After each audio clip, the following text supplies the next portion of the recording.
Bonsoir à tous, bienvenue dans votre émission, votre projet pour la Réunion. Ce soir, on a le plaisir de recevoir un artiste. Bonsoir Mehdi.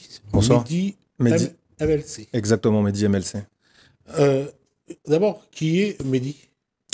Alors Mehdi, je suis street artiste, graffiti artiste. Voilà, j'ai commencé le graffiti en 1997 en métropole.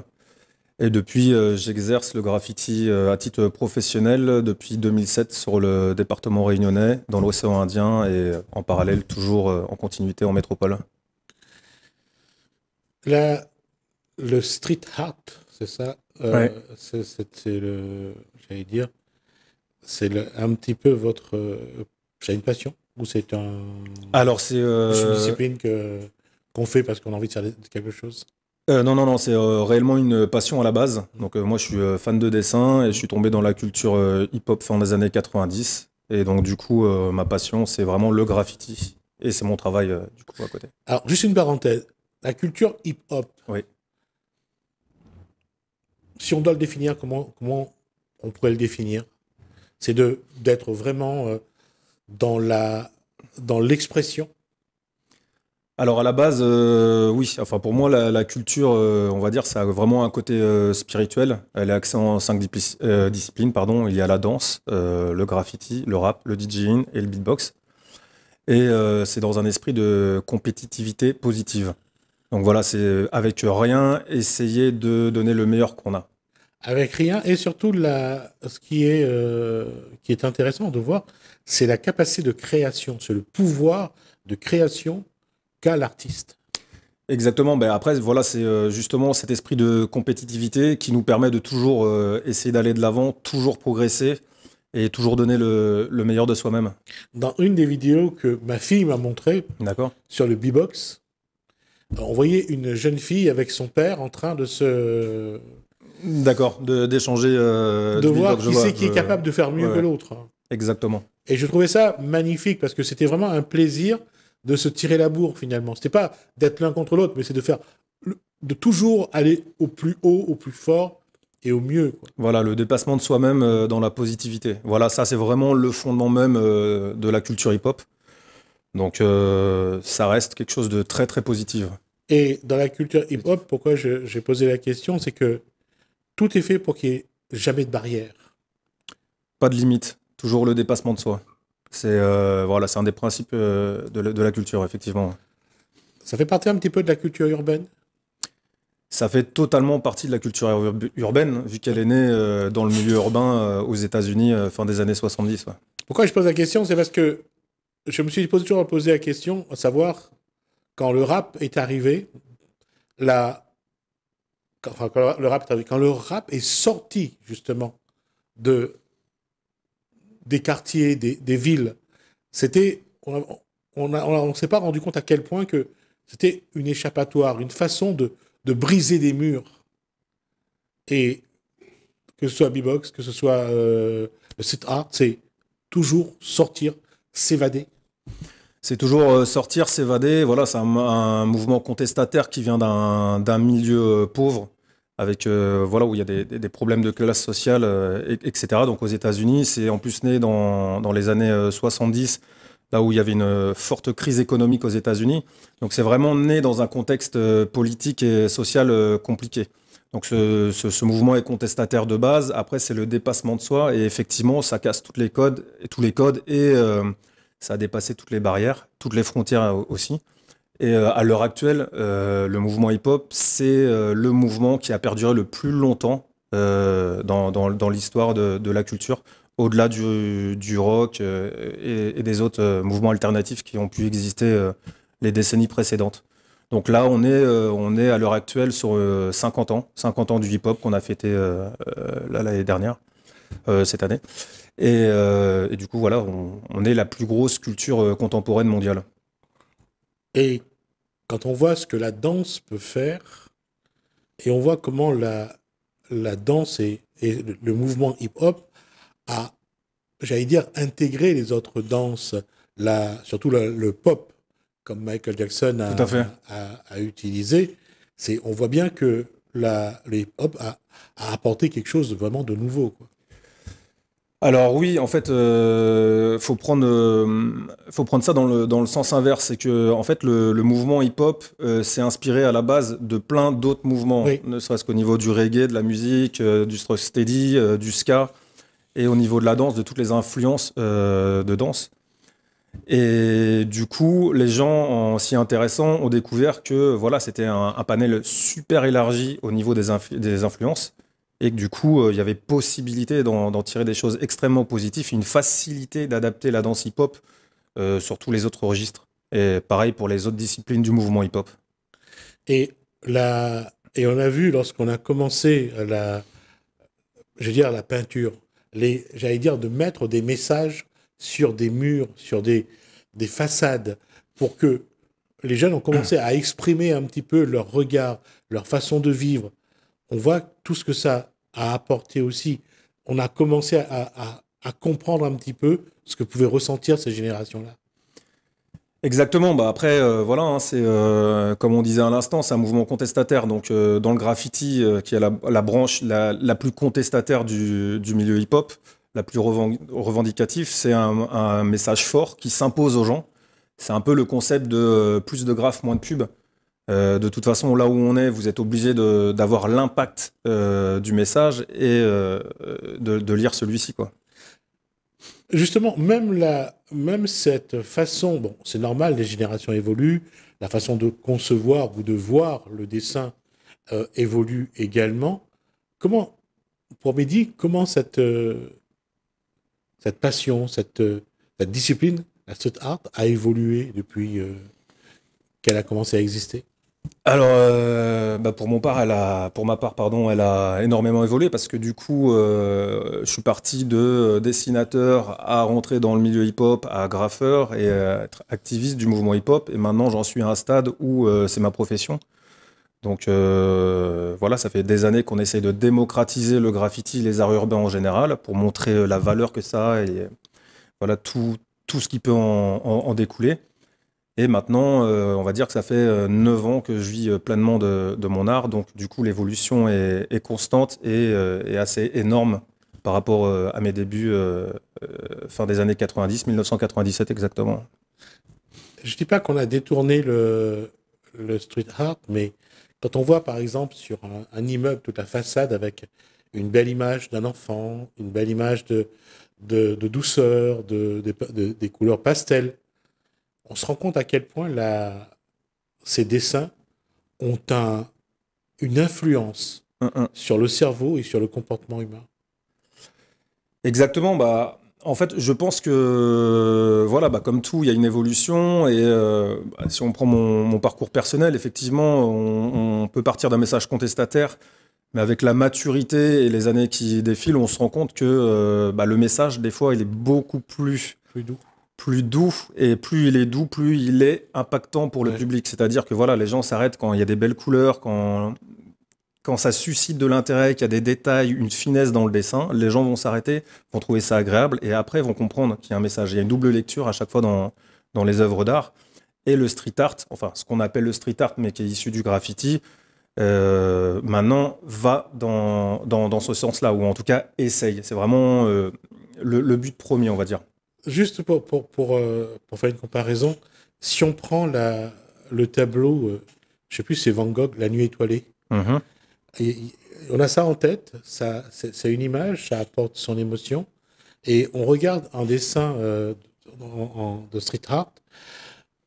Aujourd'hui, je dirais, quand je dis ça à la même valeur, c'est pas parce que ça vaut autant, mais ça apporte à l'individu qui regarde, ça apporte de l'émotion.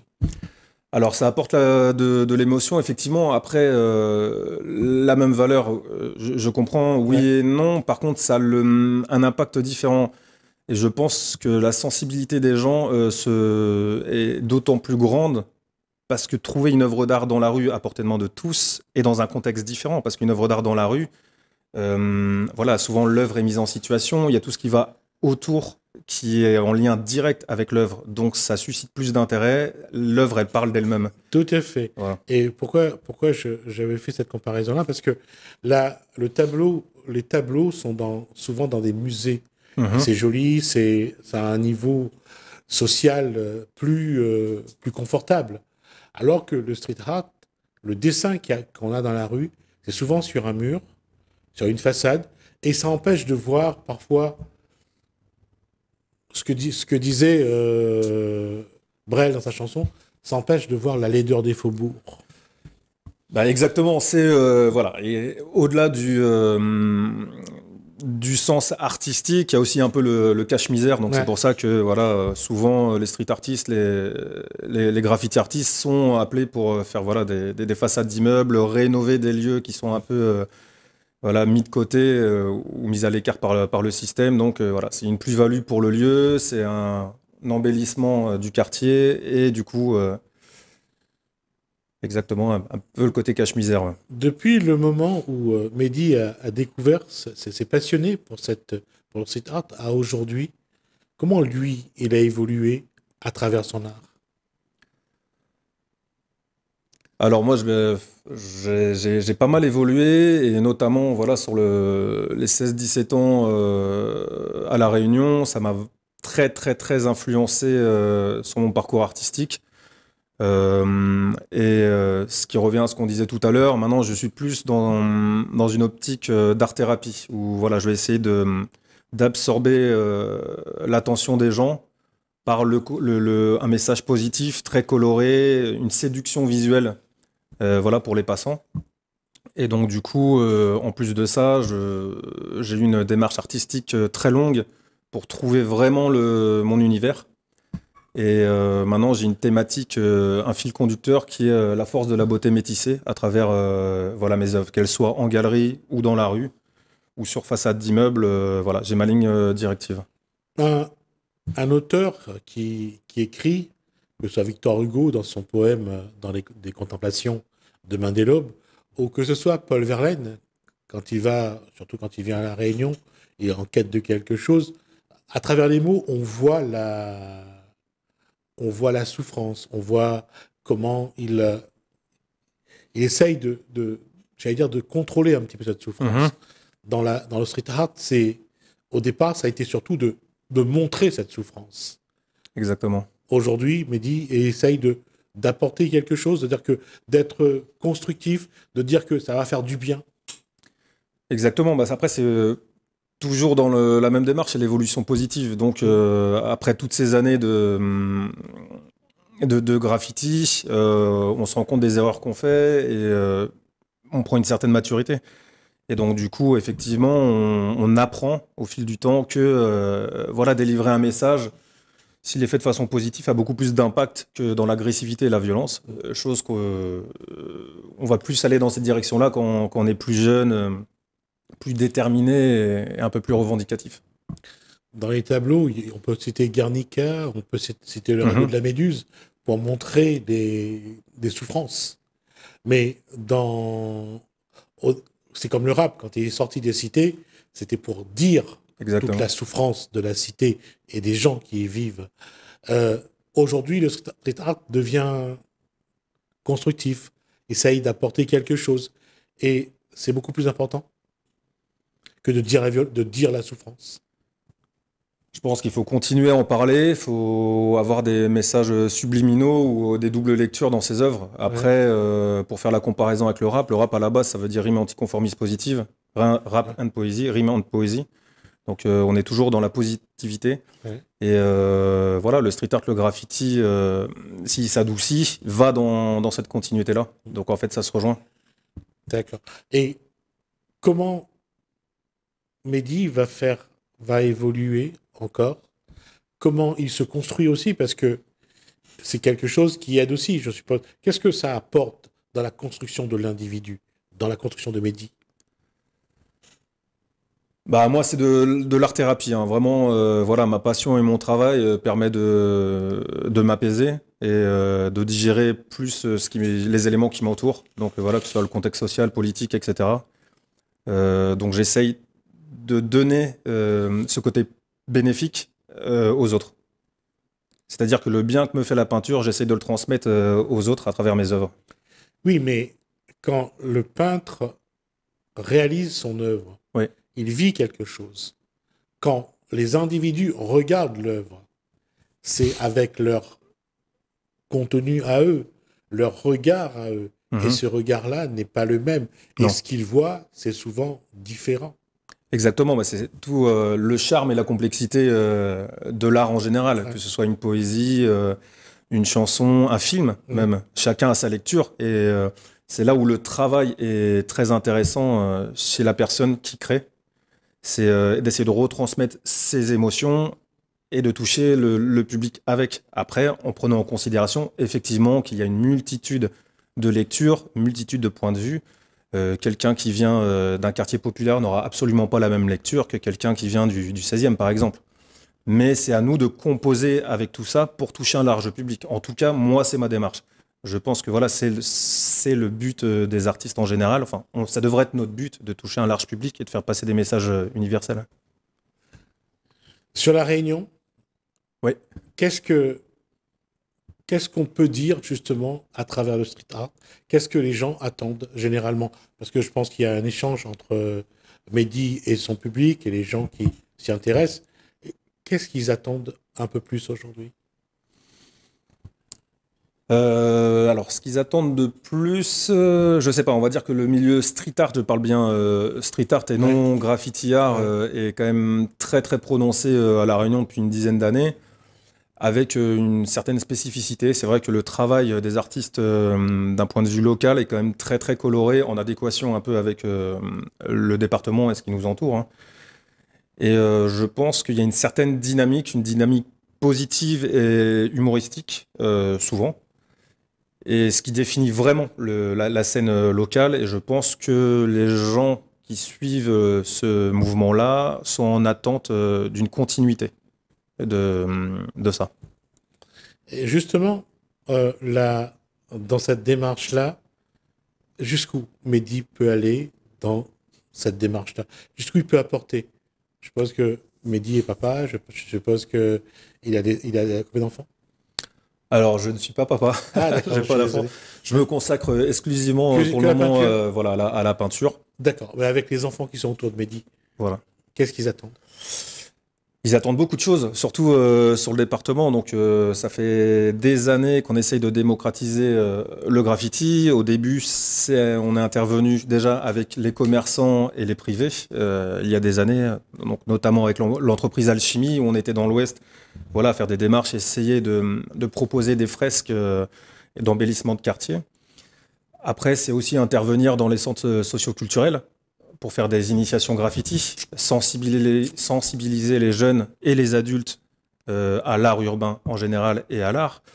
Et après, je fais pas mal aussi d'initiatives citoyennes, donc c'est-à-dire l'embellissement de certaines rues, notamment Ruelle Lallemand à Terre Sainte ou Chemin du Buisson à Saint-Leu, où j'invite plusieurs artistes à venir gratuitement pour réembellir plusieurs murs de façon consécutive et proposer de façon gratuite voilà, des œuvres d'art d'artistes professionnels à tout public. Voilà, donc on s'autofinance, on paye le matériel, on démarche les murs et on propose ça aux jeunes pour avoir un accès direct au public dans la rue. D'accord. Alors, puisqu'on Une est transmission. là-dessus, juste demain, s'il y a quelqu'un qui veut vous joindre pour pouvoir travailler avec vous, pour vos services, comment vous avez un Alors, réseau Facebook social? voilà, bien Ouais. sûr. Facebook ou Instagram. Donc, moi, c'est mehdi.mlc. Donc, vous pouvez me trouver sur les réseaux ou sinon, le bouche à oreille, les gens me connaissent quand même assez, vu que ça fait 17 ans que je suis sur le département et que j'exerce le graffiti et la peinture en général. D'accord. Et si quelqu'un vient vous proposer quelque chose, vient vous demander de travailler avec vous, c'est quelque chose qui vous parle ou pas? Alors moi, ça me parle. J'essaye vraiment de privilégier les collaborations artistiques, mais au-delà du mouvement graffiti, j'aime beaucoup travailler, par exemple, avec des personnes qui font de la poterie, de la gouache, enfin, voilà, qui sont dans des registres différents et des disciplines totalement différentes et qui ne sont pas forcément apparentés ou affiliés au mouvement hip-hop. Simplement pour un épanouissement personnel, un épanouissement artistique, mais aussi pour une proposition artistique beaucoup plus poussée pour le public et essayer de pousser toujours de s'améliorer, de s'enrichir et voilà ce qui fait partie de l'épanouissement artistique et de notre composition professionnelle. Qu'est-ce qui reste encore à Mehdi comme chemin à parcourir et qu'est-ce qu'il cherche encore? On a toujours le chemin ne s'arrête jamais. Et non, c'est continuer dans le même objectif, être dans le partage et essayer de pousser toujours plus loin le mouvement graffiti à travers l'océan Indien et la métropole, mais aussi l'Europe. Et forcément, je vise le milieu international à un moment. Je souhaiterais voilà, élargir au maximum mes possibilités. Ça veut dire que c'est important de ne pas s'enfermer dans une façon de faire, mais de toujours essayer d'aller plus loin et plus haut. Exactement, ce qui reste quand même très contradictoire quand on habite sur une île. Mais voilà où en plus quand on est insulaire, il y a des codes, il y a des systèmes et c'est difficile d'évoluer comme on le souhaite. Après, voilà, faut casser les codes, essayer de faire son propre chemin. C'est peut-être plus compliqué d'être indépendant et ne pas être épaulé, mais en tout cas toujours continuer dans cette direction et élargir et faire rayonner surtout la culture hip-hop réunionnaise et la culture réunionnaise. La prochaine actualité, c'est quoi? Ça serait quoi? Alors, prochaine actualité, retour en métropole pour une courte période, voilà, pour des expositions en galerie, des fresques si possible. Et en parallèle, là, je suis en train de monter un projet musique, donc de 3 tracks, donc trois morceaux, avec des artistes locaux et de métropole, dans un registre rap, reggae, dancehall. C'est pour quand? Sortie prévue début septembre. Ben, on aura l'occasion de vous recevoir pour Avec grand écouter plaisir. au moins et voir ce que vous avez fait. En tout cas, merci. Avec grand plaisir. Merci à vous. Merci pour cet échange, en tout cas pour cette actualité-là, et bonne continuation. Merci. Merci à vous de nous avoir suivis. Merci Alain, merci François. Je vous dis à bientôt.